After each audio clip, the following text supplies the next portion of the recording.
to support our colleagues at the ICB where children are having to wait for assessments, and we know that waiting times are longer than anyone would like nationally for speech and language therapy for autism assessment.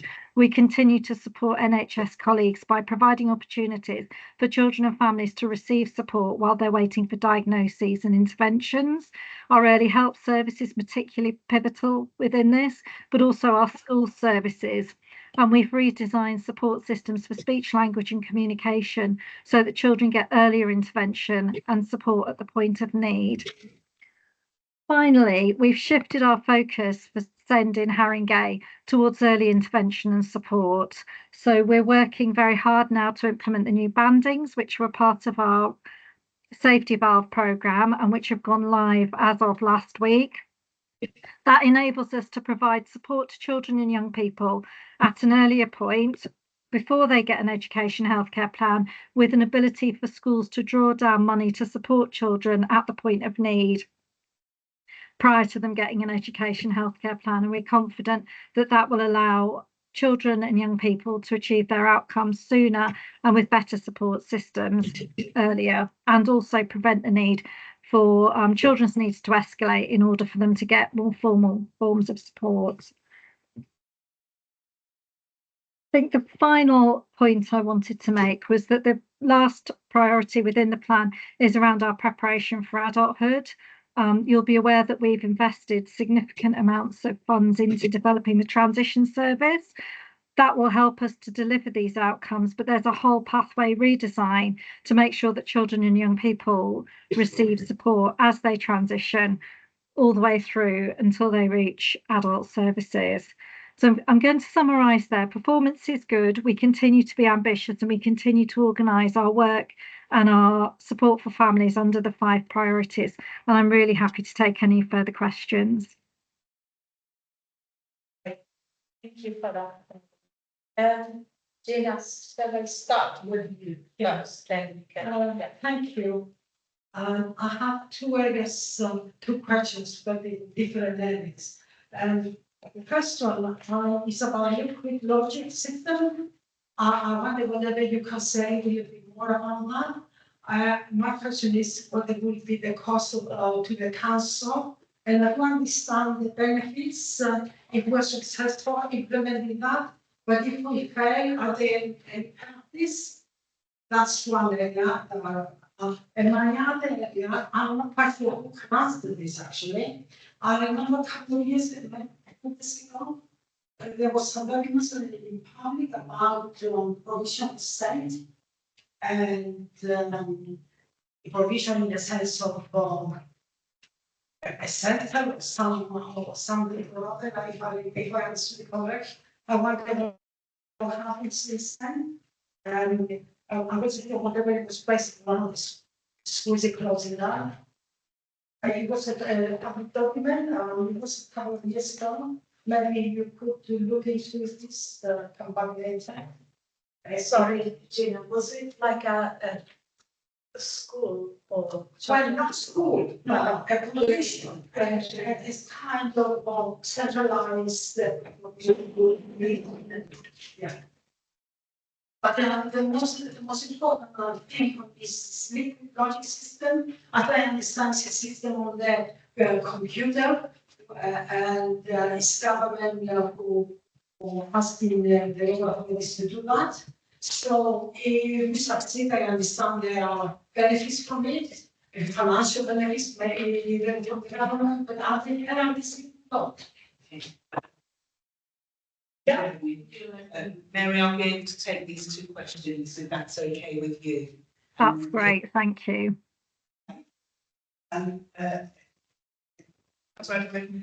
Liquid Logic is a recording system. Yes. And so, yes, and it isn't related to the government at all. The council decided to upgrade the recording system they had from Mosaic to Liquid Logic. And it did that for the adults recording system and also for the children's recording system.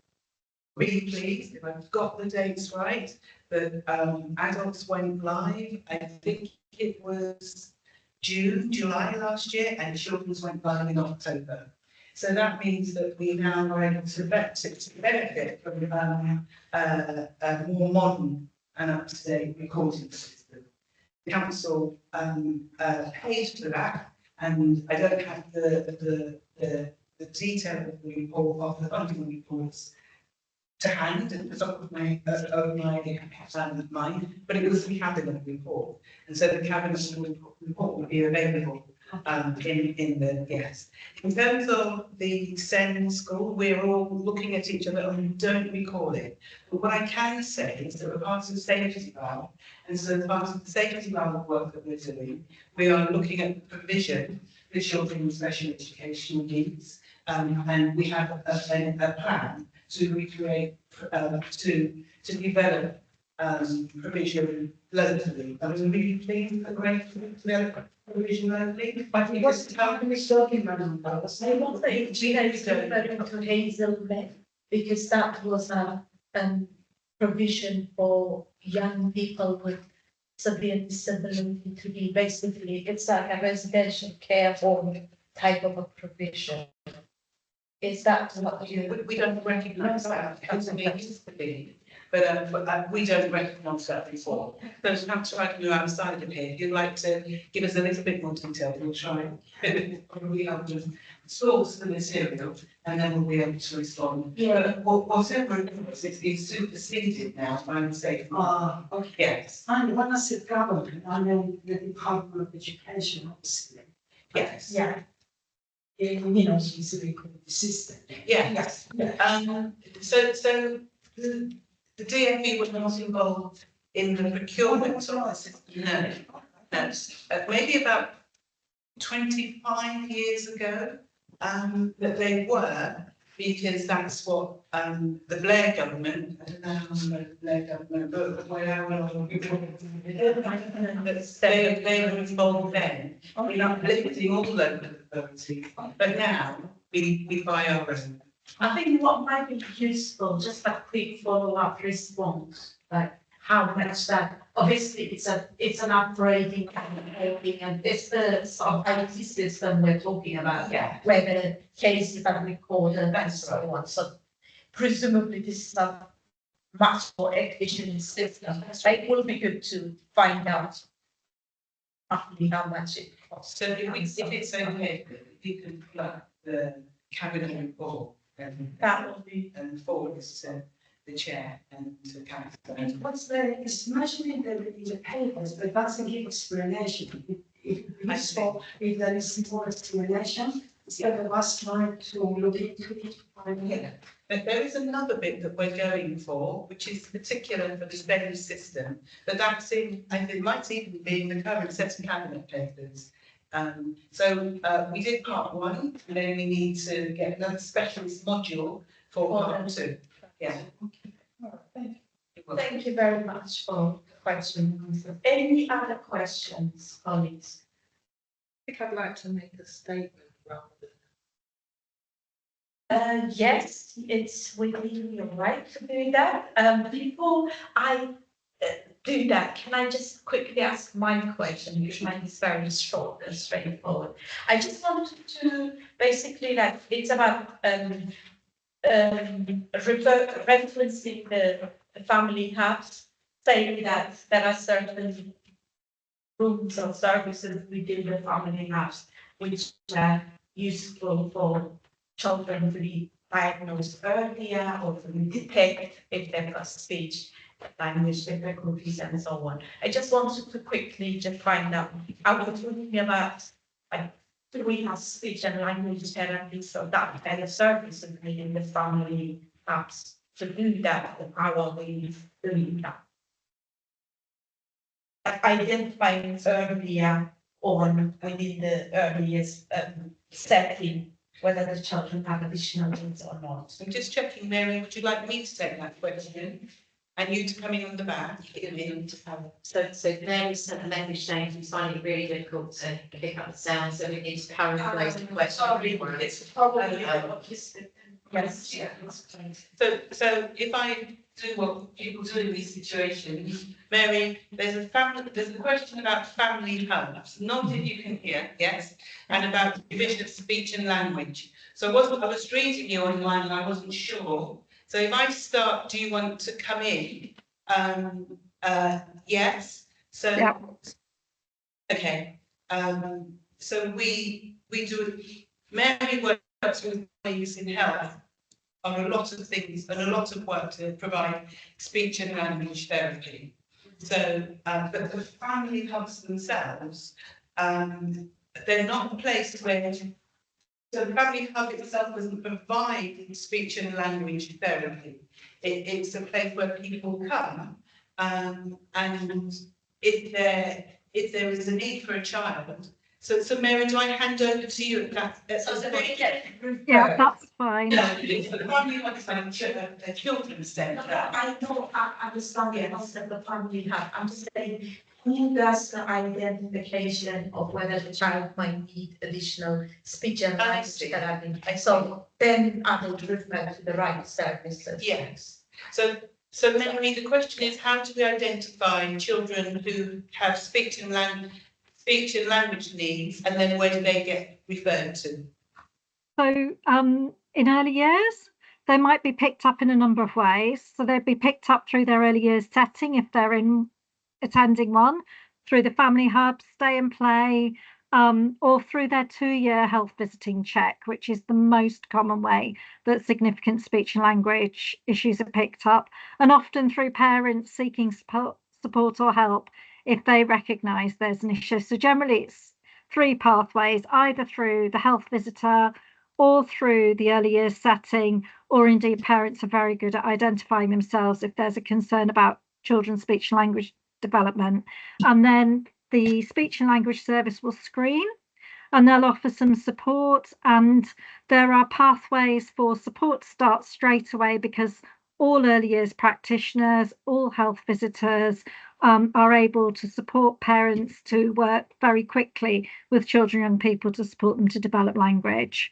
And that's part of an established pathway across Haringey. And we do offer some outreach sessions via speech and language at the family hubs. Anne's right, that's not part of the offer at family hubs, but it's a venue where speech and language therapists can see parents and young people and also offer group support.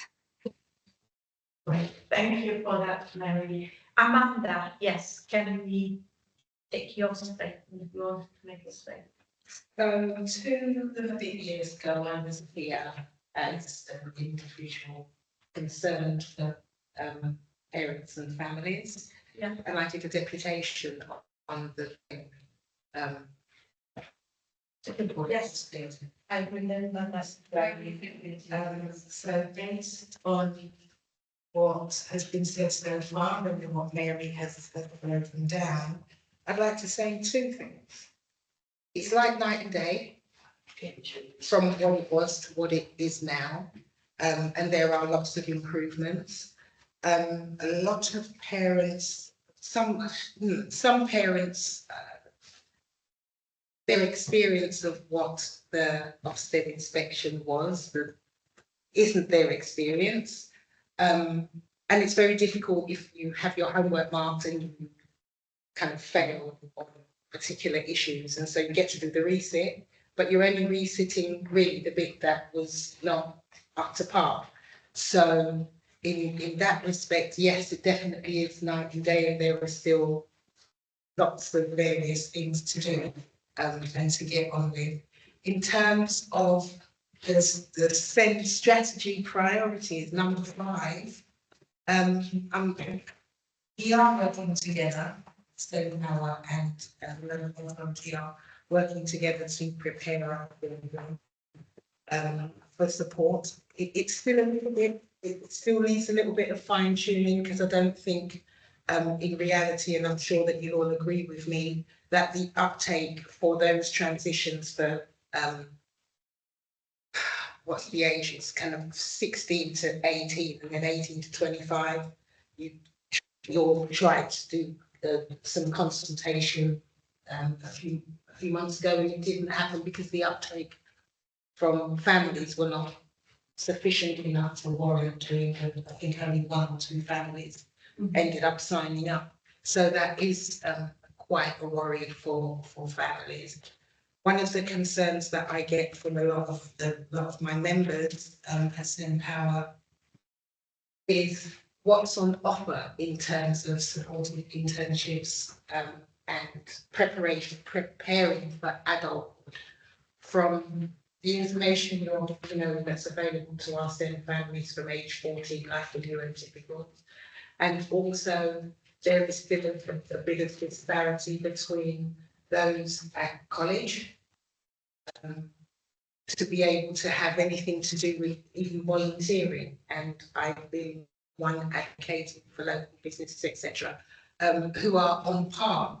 The difficulty that families are finding is that what's on offer, as good as it is, isn't quite matching what their young people want to do or are interested in. And we know that the supported internship model as it stands isn't just priority for our youngsters in Haringey. It goes out a little bit wider than, and it's not just SEND specific either.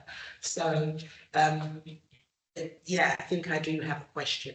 How are you proposing to kind of meet that gap or bridge that gap?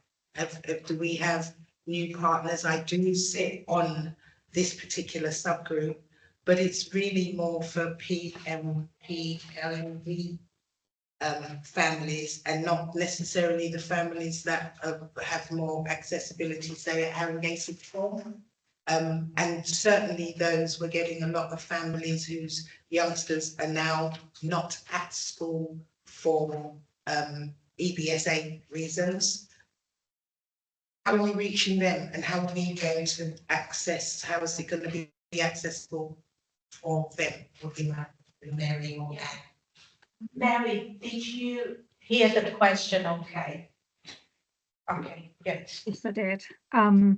So colleagues will be aware we've got the ambitious priority 5, which is part of our improvement plan. Sitting underneath priority 5 are a number of plans, including a supported internship development program. We're really ambitious about developing our supported internships. We're hoping to raise by the end of the safety valve program to 97 supported internships across Haringey. That requires an awful lot of work over the next 3 years to develop those pathways, to make sure, as Amanda rightly says, that the offer is appealing to our young people, but also that the offer is for real jobs that will enable young people to get real employment.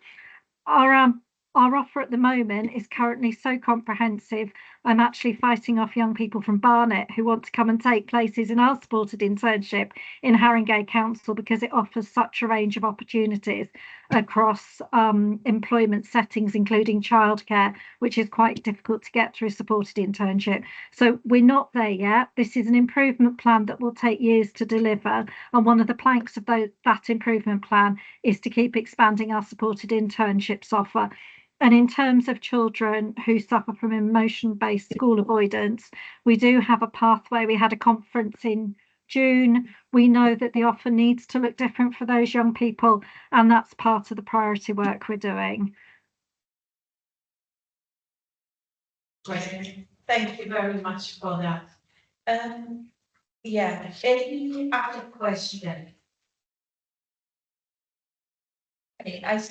I think like Amanda said, the progress with obviously family department compared to how well it was has been significant. And we do offer our congratulations to officers for working hard in our previous meeting. So yes, this was basically like a landmark. Like it was a huge moment for Haringey to receive that recognition. And having said that, we're not saying that the work is completed. Obviously, that good work needs to continue going forward. And but we know that in terms of, I think in the past, there were difficulty in like assessing the children and the care packages as well as the educational support needs were not highly addressed in a timely manner, and there were all sorts of impact. But since then, there has been, great achieved outcomes as well. Amanda, you've got your hand. I would just like to add to that, Chair, because Yes, the officers and the local authority have done a fantastic job. What the difference is this time, Yeah. and compared to last time, is that there's been a concerted effort, tangible effort to co-production. So as much as they've done really well and they've got the accolade for doing the work, yeah, it's because there was community involvement and parental and familial involvement, as well as young people, as well as carers and school staff and one-to-one people. So it really is a collective effort. And so I would like it noted on the minutes that it's a congratulations to everyone, because the local authority couldn't have done it without the help that they received. absolutely. I couldn't agree more. So thank you, because I think you're absolutely right that the services that tend to deliver and achieve good outcomes, it's usually basically there is a clear conversation between those who are receiving the service, those who are impacted by that service. Yeah, co-production in simple terms. Co-production is the best way to kind of produce, commission a service that's actually addressing the issues that we are seeing. I remember you Yeah, I was going to probably ask a very, very simple but a kind of question saying, what we need to basically achieve this result? But it's probably not, there's a lot of things that we could be saying. But in a sort of nutshell, in a big sentences, what is what? Yes, Yes, the just want to so pleased to hear Amanda.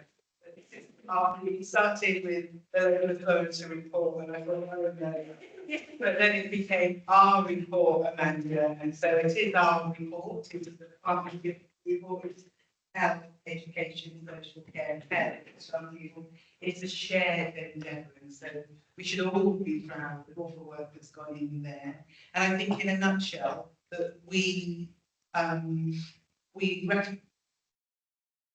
all committing to change, and then it's leadership and commitment and hard work. And then we've got Mary and her entire service who work tirelessly. We've got, if you were here, Tim and his service with Corel, who all work tirelessly. There are people who work tirelessly here. There are people who are so committed, and so I think we should, that's an essential ingredient. Thank you very much for that. If no further question, I'm going to close this item. Just one bit that Yeah.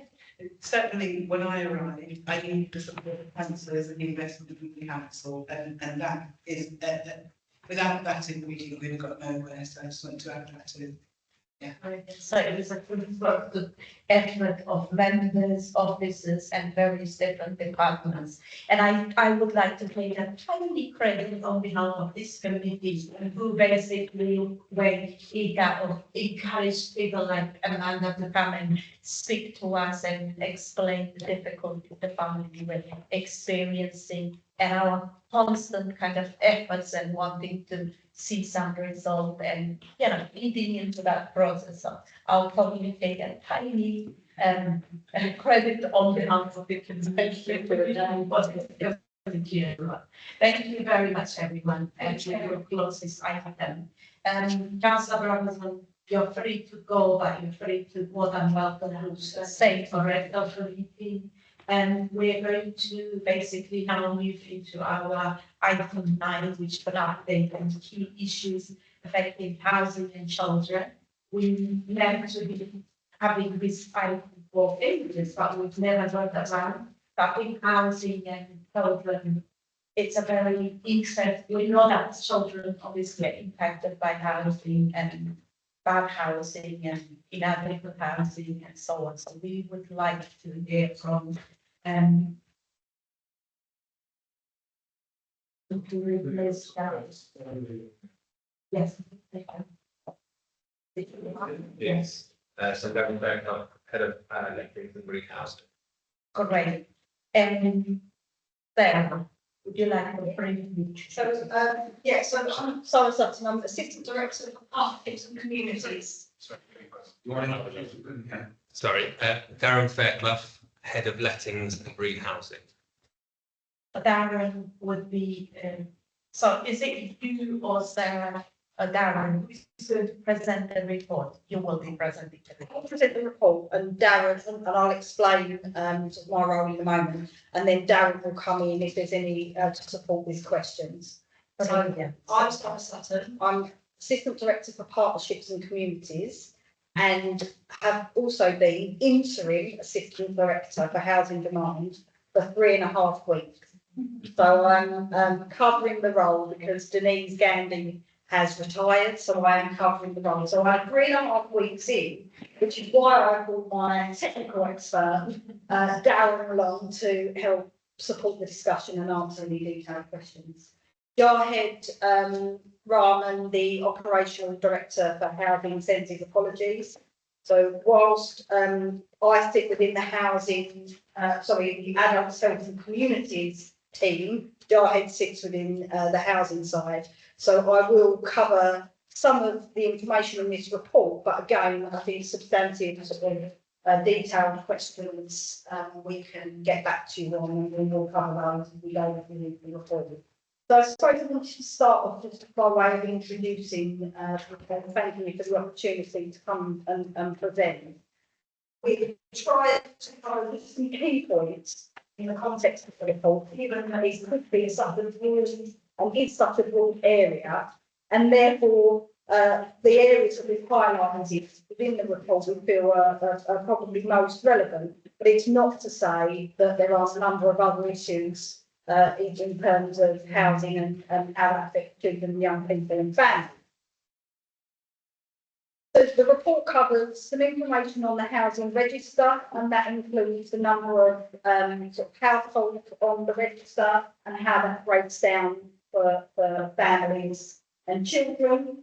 It covers temporary accommodation and what that means in terms of going kickbacks and figures in regards to temporary accommodation, and highlights actually the percentage of households with dependent children.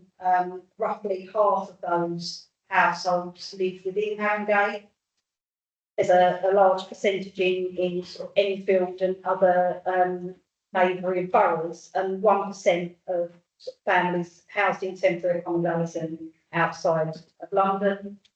Really important to know that 8 to 9% of the temporary accommodation portfolio fully sort of self-contained accommodation with all facilities.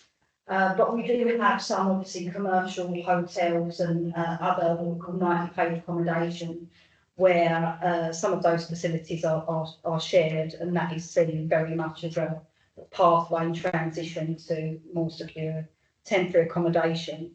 But it would be remiss of me not to underestimate the pressure on sort of housing across London and particularly the impact of temporary accommodation, which does mean that there are more families than we like in bed and breakfast. And yeah, you know, that is a significant kind of pressure for the whole of London and beyond that. And it means that on average, families staying in that type of accommodation at the moment are around 13 weeks, which is above the sort of 6 weeks that we would aim for if there weren't such acute supply and demand pressures. The report also outlines some other areas, and I just will pick a couple just to highlight to you, and will assume that you've sort of read the detail of the report, but it also speaks to adaptations that support families and children who have sort of additional needs and need adaptations to support them to live within their own home. And it also speaks to our ambitious housing delivery programme and provides sort of the breakdown in terms of properties that we hope to be able to provide, and indeed are really doing so. So there is a significant growth agenda in terms of that. And within the housing delivery programme, there are up to 20% of new council homes will be wheelchair adaptable, and we have a bespoke homes programme, which is where we are building homes around specific individual needs and co-producing the development and fit out of those homes for children where there are disabilities or additional needs. And so far, we've had 60 new properties that have been provided for that scheme, with more to come, and that does sit across adults and children. So it's not 60 just for children, that's 60 across adults and children with disabilities or additional needs. So damp and mould is another area that, again, I'm sure you will have read the detail moving forward. I suppose I just wanted to highlight that we really work collaboratively together, and that there is a housing subgroup that's been put in place to kind of manage escalations of issues across both adults and children's, and indeed to there are new processes that support where there are significant damp and mould concerns for children and young people. Happy to take any questions. Right, thank you. I was going to say, yes, obviously, you've sent us a detailed report, so we all have the chance to kind of read and go through the report, which is very useful. So I'm quite keen to kind of for us to move to the questions, and obviously housing and children is an area that's lots of us in our sort of council or deal with this area a lot, and I'm sure we all have like questions to ask as well, so it's really useful to start. Any questions on Mark, Amanda? Yeah, I'll start with Mark. Few questions. So I went a few holidays visit in St. Road. There's a new property with the sessions. There was a session family with Senate. It was amazing what council have done, and I'm speaking to the family, but they're coming from a smaller property, moved to this, and like the older brother had the space for himself, wasn't really being woken up and all that. So I have to go to the council, that's amazing, and it would be good to see more of these. My question really goes on to like what happens in private landlords where people have got sent, they're not really getting help from the council, and they don't have that space or funding space or that they're getting used. What will the council do? The other question is when people are homeless and the council helps them, what when it comes to the need for the family, what do they do? Because sometimes they get housed out of the area. So, for example, in the Jewish community, you can't walk on Saturdays and all that. How does the council take that into consideration? And the last thing is, after there was a fire in Dagenham, and people got rehoused or they were living in emergency accommodation. What plans do the campaign have to be able to get people back as quick as possible to normal life? That God forbid if there should be a fire or anything that needs to rehouse them, that should get back to normal life. It's a Kids are going to moment. do you want to respond to those questions, then we'll move to Yeah, so the first question, I suppose the first point is just to say thank you. I think we've seen some case studies where the bespoke homes have been transformational for families, and that will continue. There's a pipeline of properties, and we hope to see more examples of that, and that might be something that Scrutiny wants to look at in more detail. I'll come to the last point first, which is around I suppose emergency and contingency planning and the route to recovery. It's a bit of an area of mine actually. I've got a long-standing history in emergency planning from a previous role. But the council really had really robust plans in place in the event that there were to be an emergency within the borough. We had sort of out-of-hours roles that really managed to help support emotional stigma oversight of any incident that would happen.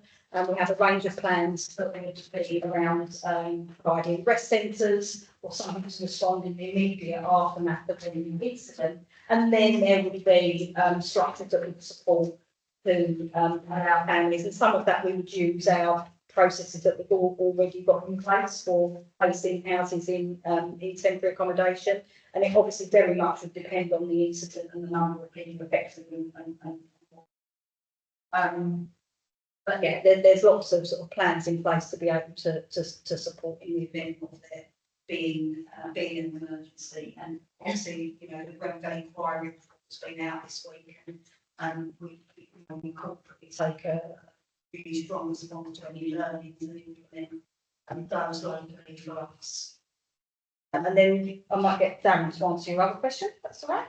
Sure. So the first one was around what we provide people who need special education in the private market sectors out.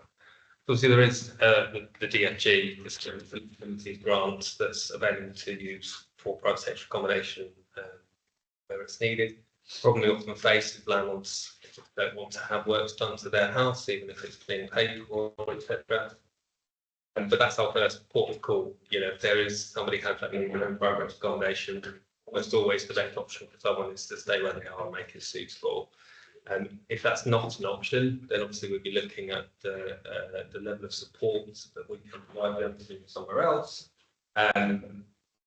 Depending on how unsuitable not having that adaptation makes it for that person, we may have some additional duties.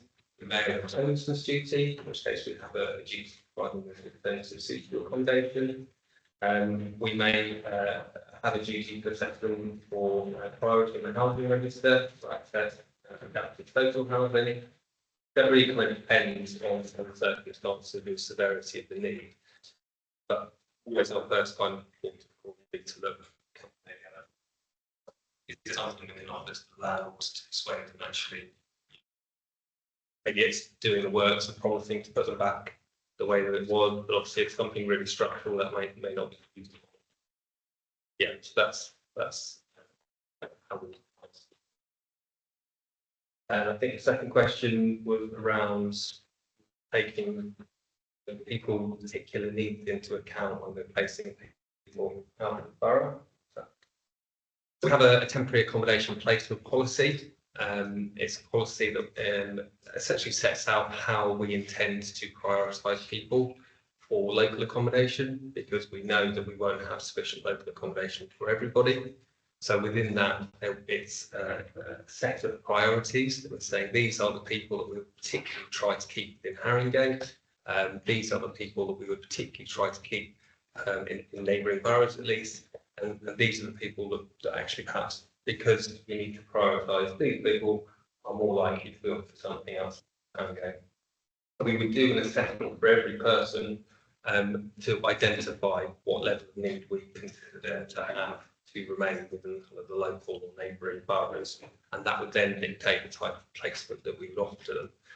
But ultimately, to be honest, we might identify people as having quite a high need to live in Haringey or a neighbouring borough, but we're still dependent to that need. So we are faced with some very difficult choices and not being able to kind of meet that need in some cases, particularly if we're talking about large size properties, particularly if we're talking about properties that might need so it's a massive challenge, but it is something that we try to take a kind of a structured approach to, and we are going to be looking at reviewing that policy. This kind of agree policy that we bring back for options, so we can make sure we try to do as fair as we can with it. Thank you. Yes, Amanda and George. Temporary accommodation. What is the council's or the certainly the department's statutory thing about how long people are families living temporary accommodation? What's the new take the information from families and then decide kind of what their need is when this is their need. So how does that bode with SEND families? Because we've kind of been going back and forth on housing, still haven't had any clear definition from yourselves about how you were dealing with specifically SEND families and adaptations, which sometimes are not done in a timely manner at all. And don't always meet the, can't always meet the family's needs, and these are families that are in a short tenancies, not necessarily in temporary. My third bit of that is the families that are in temporary accommodation, where, according to the report, it's in real severe disrepair, mold, and stories that I won't mention that come to our ears that send power from our SEND families. What are you doing to kind of address that? Because we've been waiting for over a year. We did an event with you, and all of these issues that we've done this report on have brought up, but there still isn't any clear definition on what's actually happening, and you haven't come back to us so that we can tell SEND families anything. So I'm sorry to put you on the spot today, but it's the only way that we can kind of get clear answers on what's going on. Because I've read the report, and there is a last thing. You've got a housing subgroup has established a committed group of representatives to needing to fulfil their responsibilities, and so who is on this subgroup, and can you elaborate a little bit on that for me, please? That's not the last one. Yeah, so just from there. So the very first question I had was around statutory limits for temporary accommodation. Was that what you said? Yeah. There's no statutory limit on how long a family might be in temporary accommodation. The only limit there is, from a statutory point of view, is in bed and breakfast or privately owned facilities being authorised. The statutory limit on that is 6 weeks. But in terms of TA, generally there's no statutory limit, but there are households that will live in 15 years. The temporary accommodation is a very broad range. We tend to think about bed and breakfast or about very unsafe forms of accommodation when we talk about temporary accommodation, but it also encompasses leases of self-contained accommodation that may be perfectly suitable for a household, but they may be very stable in that temporary accommodation for a long period of time. So yeah, no statutory limit as such. Just around SEND needs and location. So the second part of your question, I think, was it around SEND needs? Yes. The corporate action, is it families, Families who are in this cycle of rehab families are not in adequate accommodation, which happen to be temporary. There's a family of children, three of which are SEND children, and the family have just been moved out of borough temporarily, which has caused a knock-on effect on the school and the children, because SEND children, our brains function very differently. So I'm asking, how do you make, once you've got all of the information, how do you make the decision? Yes, I know based on whether you've got a sufficient size property in borough, and maybe you might have to lean on one of your neighbours, but what's the priority for those families that, certainly with hidden disabilities or differently abledness, as I call it, it's not very easy to identify. So you can fill out a form, but the impact on the family once they have to make this move is far more immense than maybe what I think would be good for the family, even if it means moving them to one of the neighbouring boroughs as opposed to keeping them in and inside, or offering them one of these new builds that you that are SEND specific. So I wanted to know basically how you make that priority, how to prioritise who goes and who stays amongst SEND families. Okay. So coming back to the policy point, really, that's part of the reason we have that accommodation based on policy, and under the priority for local accommodation in the borough, one of the categories is households containing a child with special educational needs who is receiving educational support in Haringey where change would be detrimental to their well-being. So it's absolutely, that's the highest sort of priority in terms of where we try and place somebody that we can give. The difficulty comes back to you alluded to yourself. If we don't have a property, and sometimes there's probably a higher correlation of additional needs in terms of type of accommodation that people need. And if it's a larger size accommodation as well, those things complicate it further in terms of trying to find something locally, and that's when we come into difficulties. And we may have to give somebody something that is suboptimal, which is the best that we can do in those circumstances. You have a transfer list for cases where we've identified that somebody's not in the best type of accommodation or not in suitable accommodation. But we've got about 300 families that are on that list, and so we really are kind of talking about the families right at the top of that list at the moment have a realistic opportunity to move to something more suitable, because we talk about single digits in terms of the number of large size accommodation that you get, and any kind of adaptations that are needed really difficult. There's a source or practice for accommodation, but we do our best. So that's how we try and prioritise still the same as giving a thing. So we will try to work with other services in terms of what we can do to support them whilst they're in that accommodation, trying to link them in, be part of any case competence there are, trying to link them with any other services or support that they might need to help them either settle in that place in the medium term, or just make do whilst we're trying to bring them back to where they are. It really just does come back down to not being able to meet the levels of need that we're seeing, and we're absolutely nowhere near alone in that, particularly across London. In fact, we're probably faring slightly better than average against other boroughs, and you'll probably have seen newspaper reports on other boroughs placing quite a large number of people in the Midlands, in the North, for instance. So that kind of just speaks to the scale of the problem that London as a whole. We're all fishing in the same market. We're all talking to the same provider. We're all, more or less trying to go about dealing with this really severe problem in the same way. So if anybody in housing at the moment, it's the worst that it's been in 20 years. It's a real crisis.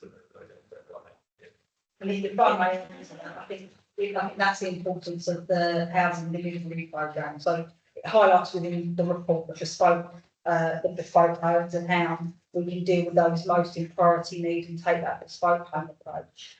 But also, there's like a much higher proportion of 1 and 2 bed properties in the borough, which obviously isn't consummate to the level of sort of family need.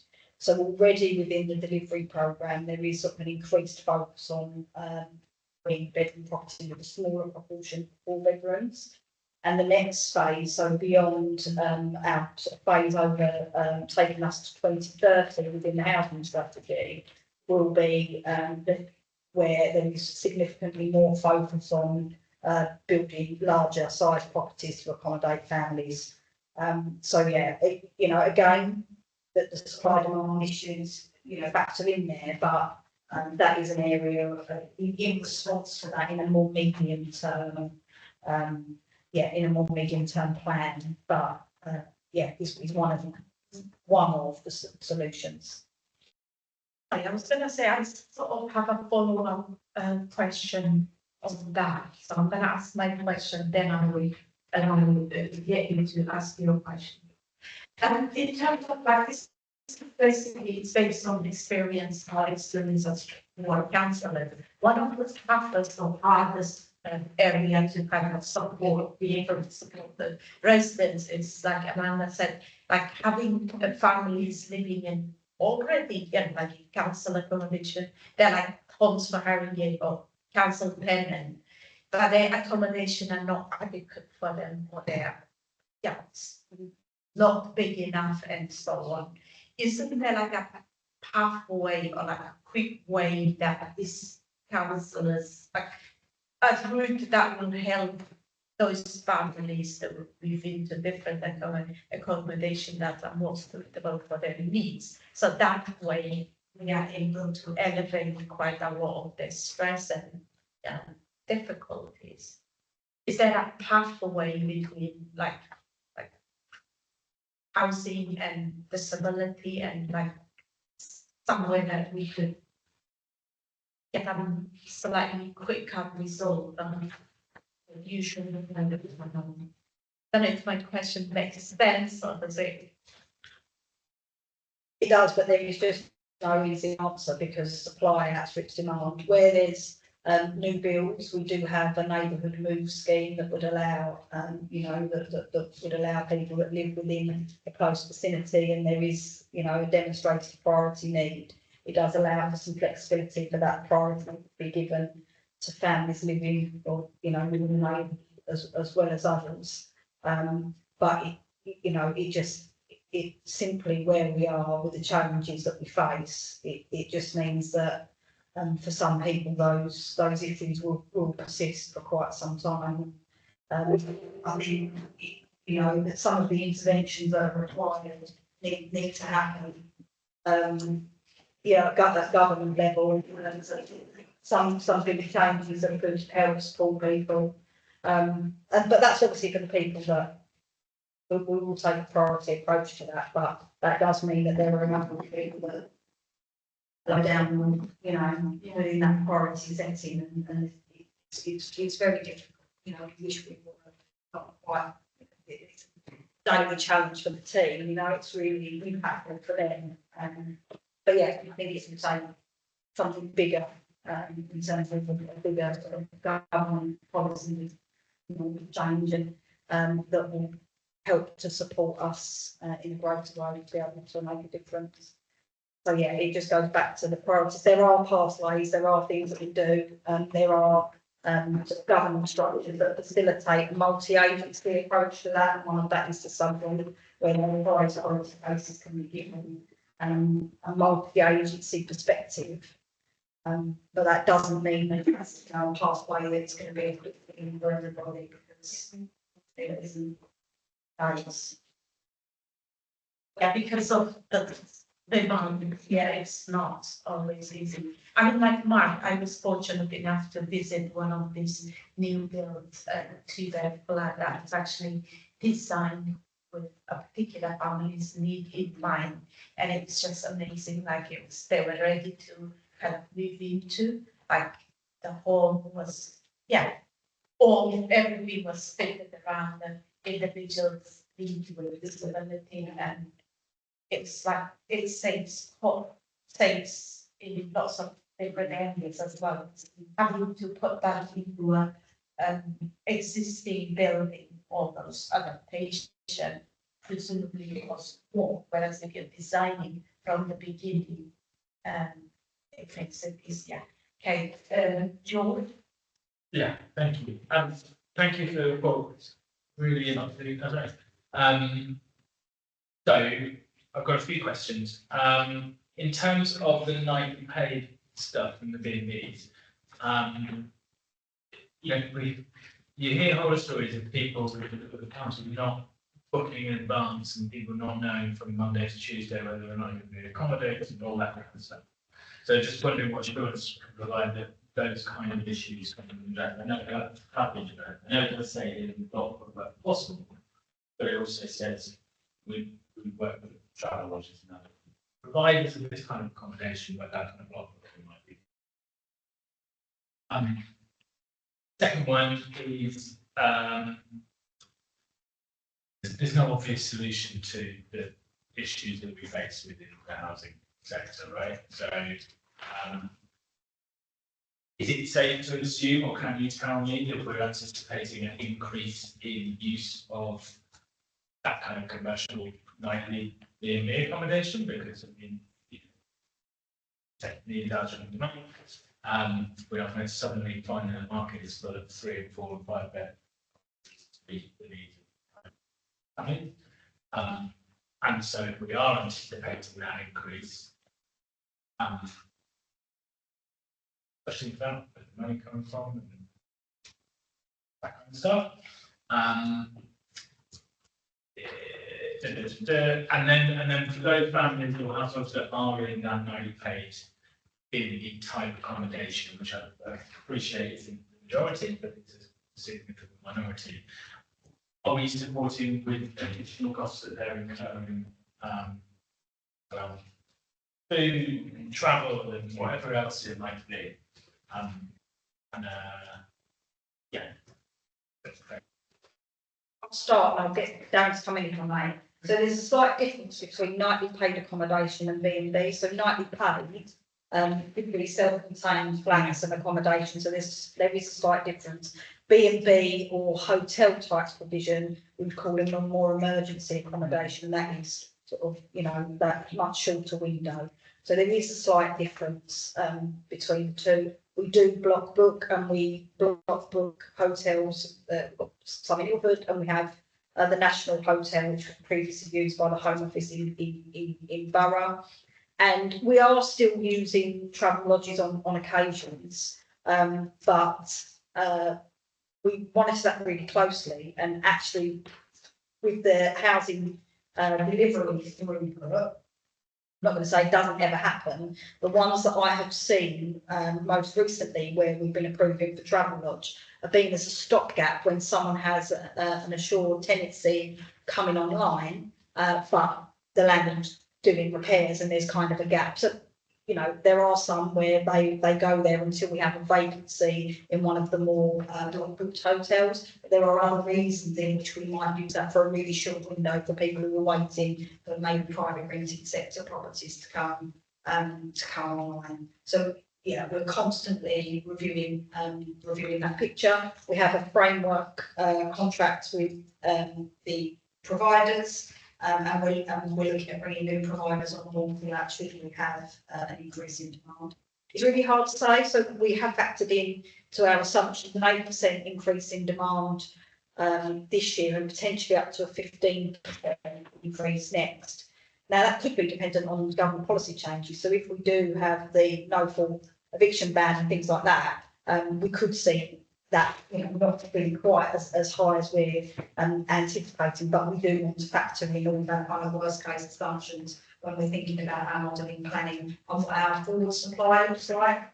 And we are doing a whole range of things in terms of acquisitions, in terms of those framework contracts, in terms of converting other sort of council properties where they're available. We're doing some work at the moment on some properties which we think we could convert to temporary accommodation and that sit within corporate property portfolio.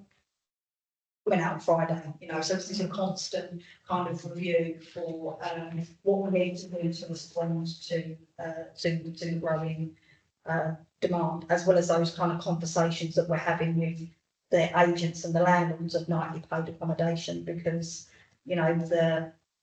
the market sits with them at the moment in terms of rates. So in terms of the money question, we have a model that tries to take into account all of this and the multiple variables that sit in this space. We are over forecast on budget for this year, and at the moment we are doing our forward projection on pressures for next year. So there are a number of things that we are doing to respond, but again, we've waited to see where will be available. So I hope that gives some reassurance around what we're doing to try and respond, and also, the B&Bs, we will try to use them where it is things like the travellers and not the ones where we're blocked booked. And where we're blocked booked, we've got really good relationships with those providers. Councillor Williams has been out to the Ilford sites recently. I went to visit the National Hotel just last week, and met with a number of residents there who, you know, are actually really quite happy, and they built a good community there, and there's a number of sort of families that are placed there, and they're doing quite a lot in using the communal spaces in a way. And at the Ilford Hotel, the providers there have put on some, and over the summer they put on some provision and activities for the children at that location. Food, I don't know if you want to come in on that and come in on anything additional, so that's yeah. Yeah, I would say the travel, it's absolutely the bottom of the things, you know, that we want to use. There's nothing positive about a travel lodge compared to anything else. Most, you know, both in terms of cost, in terms of certainty, in terms of facilities, expense, all of it. So we don't thankfully have to use it very often, but we do, you know, generally in single figures, you know, from time to time. And our aim will always be to move those people out of that type of accommodation before anybody else moves. Because one of the things we alluded to in terms of strategy and organisation for families, it was more challenging to plan for families in that circumstance. Like not booked or even just providers we use the bed and breakfast generally, we can extend that accommodation to let them know what's happening. Whether you can extend somebody's travel lodge depends on whether that's foreign booked it for somebody else. So there are just some practical difficulties we run against when using those, but we really do. That is absolutely our last resort for any type of project.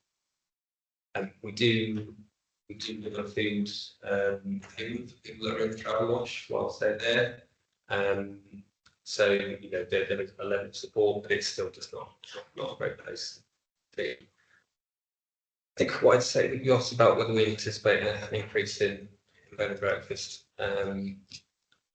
I think there are choices that all councils are having to make at the moment, and there is a definite choice between how much you prioritise people being kept locally against providing somebody with a stable and settled home that meets their needs.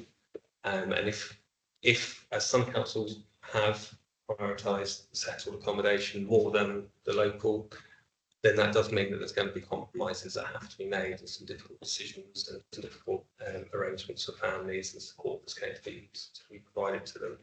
So I suppose in answer to that question, it partly depends on the council's choices and the choices we make about what priorities are going to be going forward, and then we will look to deliver those as best we can. But that strategic agenda is something that needs to be looked at again in the next 12 months. Sorry, I'm going to get you to ask your question, just to remind everyone that this committee, it's actually 9 o'clock. So please make your questions short, and so that, yeah. All I was going to say is that when I asked my series of questions, one of the things I asked about was the housing supplement interest. So I'll just put my hand up. Okay, I've got, apology, I should have asked you if all the questions were answered, yeah.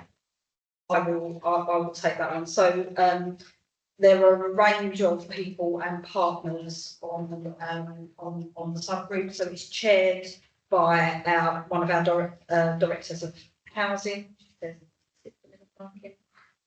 We have representatives from adults, children's, health, some sort of private or registered sort of social landlord providers that are there as well. Some voluntary and community sector organisations are there, and there are some different, depending on the topic and the subject. Sometimes there'll be individuals from sort of educational schools or head teachers that will attend. So a wide range of sort of council officers and other partners that attend the subgroup. No representations for family business that deal with in this subgroup. So the focus, there is a summary on if it's an operational group, I get that, as opposed to a strategic group, it can be very, very short with. Yeah, I think it's trying to sort of bridge a gap, I think, between strategy and operations, and to do so in a bit more of a multi-agency space. But I'm happy to get the chance to come in. Yes, this isn't a policy development group. this is, as Sarah says, it's trying to resolve problems with all the mix.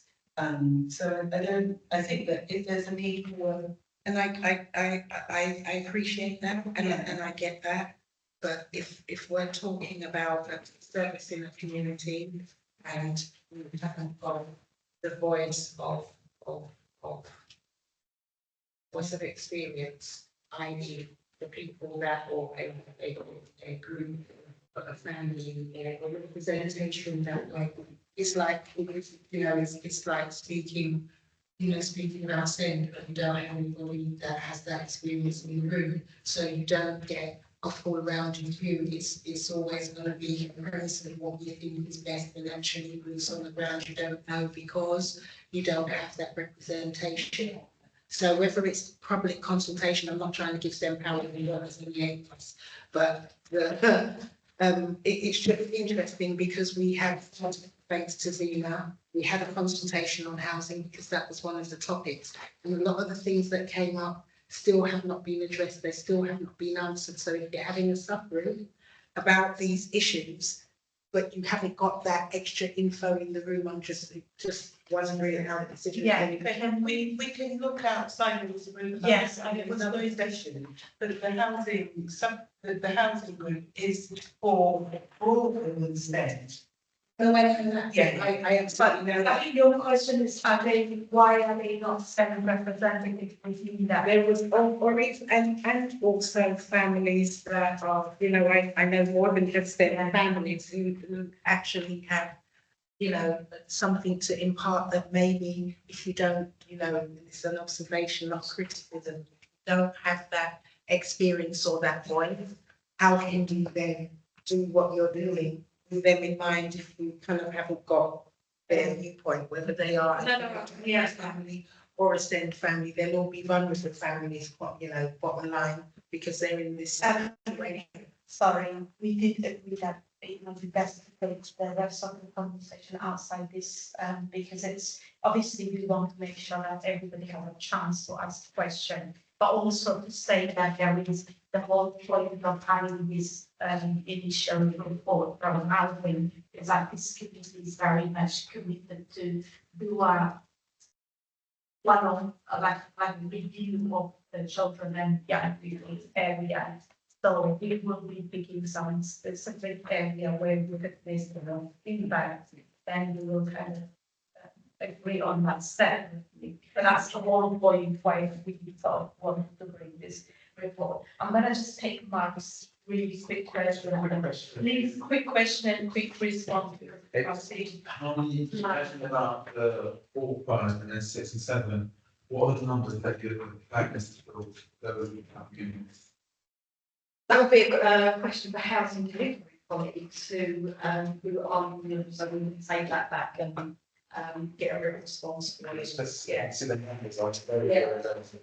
Yeah, I'm not sure we've got that answer yet, because that would, depend on, sites, applications and so on, but we can ask housing delivery colleagues to come back. If I just come back on the housing subgroup, I think that it's a really important challenge, and there are obviously a number of areas where there are co-production groups that exist outside of the subgroup, and I'll take back to the chair, because it might not be at your subgroup, but it might be a recommendation around how does that subgroup connect in with the different co-production boards that exist to shape their work. And I can think of the same on the adult side, where we have a commissioning co-production group and a carers co-production group, and really probably what we want that group to be able to take those items and receive information and that lived experience back into this work. So I have to take that back to the chair.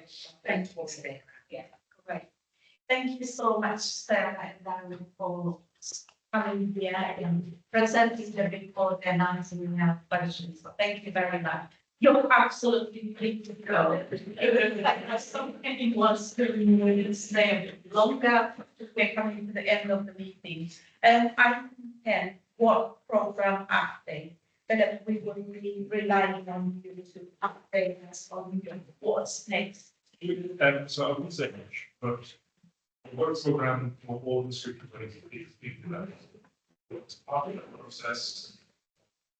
There's a scrutiny survey prioritise policy areas which we should look into for the next 12 months. So hopefully you all have a chance to look at that and contribute to it. The results of the survey will feed into so we are having 20th of September. So it's sort of information exercise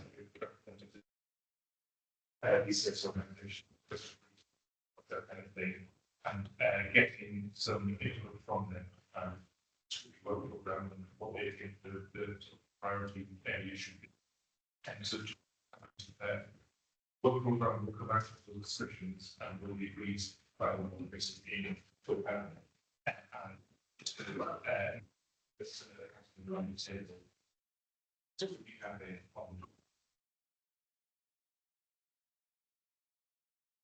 Yes, I was just going to also emphasize on that, the scrutiny cabinet will be open to any members of this community. So I will be there.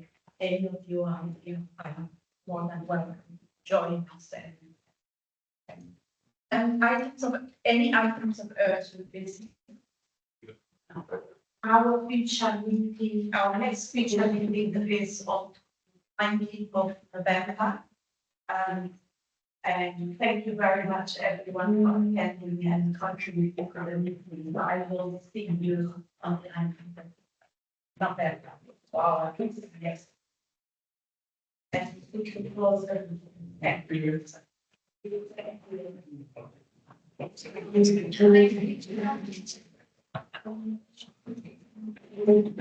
you.